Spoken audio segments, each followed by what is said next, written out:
Et bien le bonjour, c'est Pleskin, et non, je ne suis pas mort. Donc en cette fin d'année 2019 ou début année 2020, je sais pas trop quand est-ce que cette vidéo elle va sortir. En cette période de changement d'année, on va dire, en cette période des fêtes en fait, j'avais envie de sortir cette vidéo pour faire le bilan de cette année 2019 et mes projets, on va dire ça, mes projets pour l'année 2020. Et expliquer un petit peu pourquoi en cette fin d'année il n'y a pas eu beaucoup de vidéos qui sont sorties et pourquoi il n'y a pas eu de calendrier de Pliskin. Hein. Donc déjà, petit bilan des vidéos qui sont sorties en 2018. Il y a eu deux Parlons Théâtre. Le premier qui est le Parlons Théâtre sur les superstitions.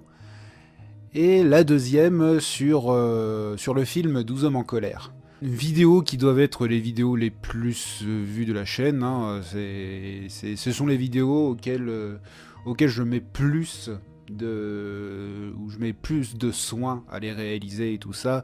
Donc c'est quelque chose qui me tient plus à cœur. Même s'il n'y a pas eu beaucoup d'épisodes dans cette année 2019, d'épisodes de Parlons Théâtre. Je continue à chercher des sujets et à écrire. Mais voilà, le projet de Parlons Théâtre est toujours d'actualité. Hein. Voilà, je suis toujours motivé à parler théâtre sur YouTube parce que on n'en parle pas beaucoup, sur ce média-là, le théâtre, et pourtant j'ai envie de faire découvrir le théâtre à des gens qui soit ne s'intéressent pas vraiment au sujet, qui ne sont même pas posé la question sur ce média-là, et voire même convaincre que le théâtre ce n'est pas chiant. Ça me fait penser que j'avais eu une conversation avec une personne qui a commenté sous une vidéo, sous un épisode de Parlons Théâtre, sur celle des superstitions justement. Qui me disait que voilà, c'était vachement bien que je parle de théâtre parce que c'était un art assez méconnu et qui a beaucoup le cliché, le théâtre c'est chiant. Que le théâtre c'est que du classique, super chiante, super verbeuse et tout ça, les Molières, les Shakespeare et tout ça. Alors que c'est pas que ça le théâtre. Voilà, il y a beaucoup de comédie, il y a beaucoup de théâtre dramatique, mais il y a aussi du vaudeville, il y a du expérimental, il y a du contemporain, il y a aussi le mime, le clown, la danse même. Ça fait partie des styles théâtrales. Et il y en a pour tous les goûts. C'est comme le cinéma. C'est comme le théâtre, c'est comme le cinéma. Il y a forcément quelque chose qui va vous plaire là-dedans. Mais voilà, il faut s'y intéresser. C'est ça le truc du théâtre. Donc ouais, c'est un de mes chevaux de bataille, faire intéresser le théâtre à des gens qui ne connaissent pas assez cet art-là. Ensuite, il y avait les critiques à chaud que j'avais continué. Il y en a eu quelques-uns. De tête, j'avais fait un double épisode sur l'univers des animaux fantastiques. Donc le premier est les crimes de Grindelwald.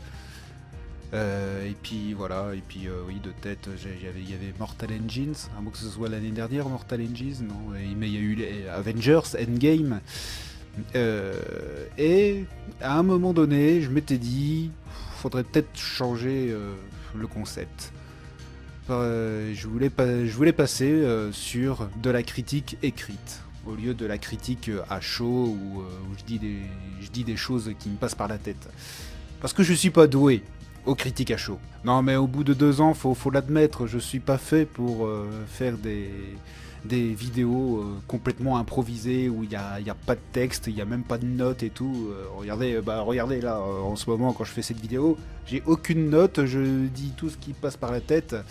Et parfois c'est pas très fluide ce que je raconte. Donc ouais, faire de la critique à chaud c'est très difficile.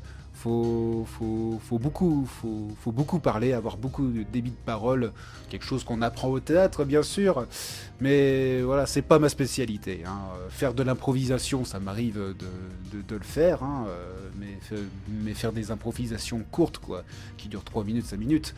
Mais quand on fait une vidéo qui fait 10 minutes, 20 minutes, voire une demi-heure, c'est assez difficile d'avoir un débit de parole continu et sans se couper, quoi. Et vraiment, ouais, je vais pas dire que je me suis lassé de ce concept. J'ai appris des choses en faisant ce concept-là. Voilà, j'ai appris à ordonner mes idées dans ma tête pour que ce soit clair et pour que je puisse donner mon avis de façon claire et structurée. Et non, ouais, c'était un bon exercice. Mais voilà, déjà, combien de personnes sur YouTube font des critiques à chaud? Plein, bien sûr, et qui sont beaucoup plus doués que moi pour faire ce genre de choses. Donc j'ai changé un petit peu parce que je voulais quand même parler de films. J'aime bien parler j'aime bien parler des choses qui m'ont marqué, hein, que ce soit en bien ou en mal. J'aime bien parler des choses qui m'ont marqué, et dans le cinéma, il y a des films qui me marquent, hein. Donc j'ai changé un petit peu, même beaucoup, hein. Je ne fais plus de critiques à chaud en facecam avec mon téléphone portable. Non, maintenant je fais ça à l'audio, rien qu'avec ma voix. Et cette fois-ci, c'est écrite. Je lis ce que ma critique qui est écrite. Je pense que je suis mieux à l'écriture plutôt qu'à l'improvisation. C'est comme ça, je suis fait comme ça. J'aime bien quand les choses soient posées sur une feuille ou sur quelque chose d'écrit. Sinon, je pars dans tous les sens, hein. Je pars complètement dans tous les sens. Et puis, chose que j'ai un petit peu ajoutée dans ces critiques de films, bon, je sais pas si c'est vraiment original ce que j'ai fait, mais chaque critique répond à une espèce de problématique ou à un sujet. Dans le premier que j'ai fait, c'était sur le remake du Roi Lion, et je développe mes arguments à partir de ce titre, en faisant ma critique du film. Je sais pas, peut-être que ça sert à rien, mais c'est ma façon à moi de critiquer. Voilà, c'est qu'est-ce qu'il y a à critiquer sur ce film. Parce que si c'est juste, ouais, les acteurs sont bons, les effets spéciaux sont géniaux et tout ça, tout le monde peut faire ça, tout le monde peut dire ça. Alors que si le film me fait poser des questions, et quel genre de questions, et je pourrais faire ma critique en répondant à ces questions-là. Ouais, c'est peut-être pas très clair ce que j'explique, hein, mais ouais, c'était ma façon j'ai trouvé une façon de faire la critique en répondant à une espèce de problématique, en fait. Et puis cette année 2019 est marquée par, on va pas dire un échec, mais on va dire un truc qui n'a pas vraiment pris, et un deuxième qui a plutôt bien pris, surtout auprès de mes proches. Le premier, c'est la playlist de Pliskin. J'avais voulu essayer de faire faire une nouvelle émission qui parlerait de musique, parce que je suis quelqu'un qui écoute beaucoup de la musique. Et j'avais essayé la playlist de Pliskin sur les musiques, les musiques classiques, les musiques classiques dont je me lasse jamais de les écouter.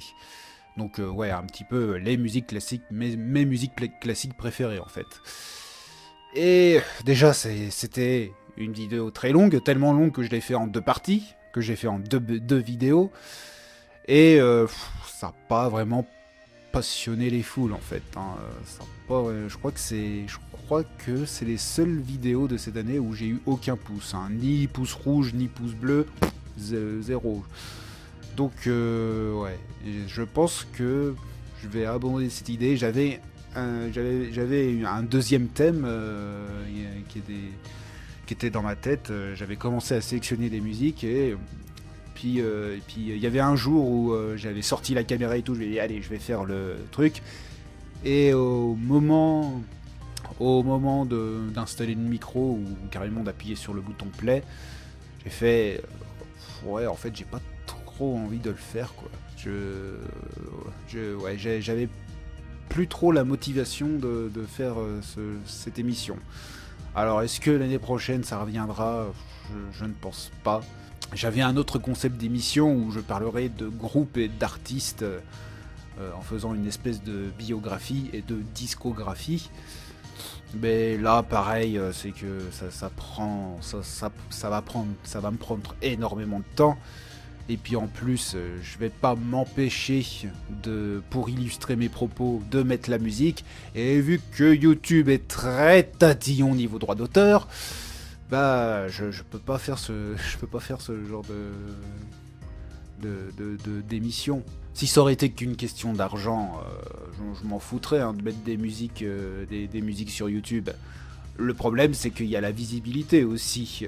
Donc, le fait de mettre, d'être pas striké, mais le fait que YouTube démonétise, même si je les monétise pas, démonétise les vidéos, bah ça influe aussi sur la visibilité de la vidéo. Hein. Donc, ça va pas trop le faire, quoi. Et enfin, deuxième nouveauté de la chaîne, qui cette fois-ci a été plutôt bien accueillie, de ce que je vois ça a été bien accueilli, c'est la lecture de pièces de théâtre. J'avais sorti mois d'octobre ou novembre, oui, je crois que c'était plutôt octobre, une lecture d'un extrait de la pièce de théâtre Cyrano de Bergerac d'Edmond Rostand. Donc l'acte 5, scène 5, la mort de Cyrano, la fin de la pièce en fait. Et j'ai eu des bons retours, surtout venant de mes proches. Ils m'ont dit ouais, bah, c'est vachement bien ce que tu fais, et en plus tu mets du jeu d'acteur et tout ça, c'est plutôt cool quoi. Et vraiment ça m'a touché. Et du coup, j'ai envie de continuer ces lectures-là. Bon, le seul inconvénient de ce type de vidéo, c'est que je dois trouver des tirades, en fait, parce que je vais pas jouer plusieurs personnages en même temps. Faudrait que j'ai une deuxième personne avec moi. Et ouais, donc c'est un petit peu difficile de chercher, mais j'ai déjà deux, trois idées de pièces à lire. Donc ouais, je pense que je continuerai les lectures de pièces de théâtre. Et puis à la fin de l'année, donc octobre, novembre et décembre, il n'y a eu plus rien. Il n'y a eu plus rien. La dernière vidéo que j'avais sortie, bah, c'était la lecture de pièces de théâtre de Cyrano de Bergerac. Et après, plus rien. Pourquoi plus rien? C'est pas parce que j'avais pas le temps, quoique, mais en fait... je subis beaucoup de changements dans ma vie, c'est quelque chose dans ma vie privée qui change beaucoup, je vais bientôt déménager déjà, et puis aussi ma vie professionnelle qui va peut-être changer un peu, beaucoup même, et tout, et donc je suis très très très occupé en ce moment, et du coup bah, j'ai eu aussi une baisse de motivation pour travailler sur mes vidéos. Mais ce n'est pas pour autant que j'ai arrêté l'écriture. Je n'ai pas arrêté l'écriture, mais c'était pas de l'écriture de vidéos pour YouTube. Disons que pendant le mois de novembre, j'ai participé au NaNoWriMo. Alors qu'est-ce que c'est le NaNoWriMo pour ceux qui ne connaissent pas? Donc c'est le National Writing... je recommence. National Novel Writing Month, voilà. Donc le mois international, normalement c'est le mois national parce que c'est une organisation américaine, mais elle a tellement eu du succès que c'est devenu international maintenant. C'est le mois international de l'écriture de romans. Et j'ai voulu y participer parce que voilà, il y a eu la grosse baisse de motivation pour l'écriture des vidéos, et j'ai voulu essayer de retrouver cette motivation en participant au NaNoWriMo. Le principe du NaNoWriMo, il est simple, c'est que tous les mois de novembre, chaque année, eh bien, les gens se donnent le défi d'écrire un roman d'au moins 50 000 mots. Alors vous vous dites 50 000 mots, ça représente quoi? Bah ça représente un petit livre de 120-150 pages. Quelque chose comme ça. Et j'ai essayé d'y participer sans vraiment essayer d'atteindre l'objectif des 50 000 mots, parce que je savais que j'aurais pas du tout le temps pour ça. Je me suis inscrit au forum français du NaNoWriMo. Il y en a, ce sont des malades, quoi. Il y en a, ils font 3 000, 4 000, 5 000, voire 10 000 mots par jour. C'est des gens qui font que ça de toute la journée. Donc moi, j'avais bien conscience que j'arriverais pas au stade des 50 000 mots, parce que j'ai vraiment pas le temps pour ça. Je travaille à plein temps et tout, donc ça pouvait pas marcher. Mais au moins je m'étais dit, je vais essayer de faire le plus possible. Et donc au 30 novembre, je suis arrivé à 15 000 mots. 15 000 mots, ça représente 30% de l'objectif. C'est plutôt pas mal pour un début, je pense. C'est le tout premier NaNoWriMo auquel je participe. Et vraiment, ce NaNoWriMo m'a permis d'essayer de m'organiser, de m'accorder du temps pour l'écriture. Très souvent, c'était une heure tous les soirs. Bon, vu que j'avais aussi un petit peu de vie sociale, hein, j'avais d'autres choses à faire. C'était pas tous les soirs non plus. Mais voilà, quand j'avais du temps, je m'accordais à peu près une heure d'écriture, et le week-end un petit peu plus, 2 heures ou 3 heures. Et avec ce genre d'organisation, je suis arrivé à 15 000 mots. Et vraiment, je suis un peu fier de moi, quoi. Mais voilà, quand j'aurai terminé avec mon déménagement et que je reprendrai l'écriture de mes vidéos, j'essaierai de reproduire l'expérience du NaNoWriMo du mois de novembre dernier, pour pouvoir faire de l'écriture plus productif que ce que je faisais avant. Et donc avec tous ces événements que j'ai eu en fin d'année, j'ai pas eu le temps de faire le calendrier de Pliskin, la saison 2. Et non, j'ai pas pu le faire. J'avais commencé l'écriture, à écrire les 2 premières vidéos, et d'un seul coup, plus de motivation, comme je vous l'ai dit, hein, plus du tout de motivation. C'est pas le syndrome de la page blanche, hein, parce que je savais ce que j'allais écrire, hein, mais non, je m'accordais plus du tout de temps pour l'écriture. Voilà, c'est un petit peu tombé à l'eau. Mais bon, j'essaierai de faire ça l'année prochaine, hein, au mois de décembre 2020. L'avantage, c'est que je sais maintenant quel film je vais parler dans ce calendrier de Pliskin. L'année prochaine, en gros, j'aurai plus de temps pour écrire les 25 vidéos de cette 2e saison du calendrier de Pliskin. Et donc voilà, résolution de l'année 2020, continuer les Parlons Théâtre, continuer le nouveau concept de critique de film, la critique écrite, et écrire et réaliser le calendrier de Pliskin. Hein. Je pense que l'année prochaine, je n'essaierai pas de faire de nouveaux types de vidéos. À part la lecture de théâtre que je vais continuer aussi, Je ne pense pas créer de nouvelles émissions parce que sinon je vais pas du tout m'en sortir. Mais voilà, je vais continuer les parlons théâtre, les critiques ciné et essayer tout du moins à faire ce calendrier de Pliskin que j'avais promis de le faire cette année et que je n'ai pas pu faire. Donc on va repousser ça l'année prochaine. Donc voilà, j'espère que la vidéo va pas durer trop longtemps, hein, parce que ça va aussi servir de vidéo de présentation sur la chaîne. J'espère que tu t'es pas trop ennuyé. Donc si mes vidéos t'intéressent, eh ben, tu peux t'abonner pour ne pas rater les prochaines vidéos. Et puis voilà, et n'oublie pas à liker, commenter les vidéos que tu regardes sur cette chaîne.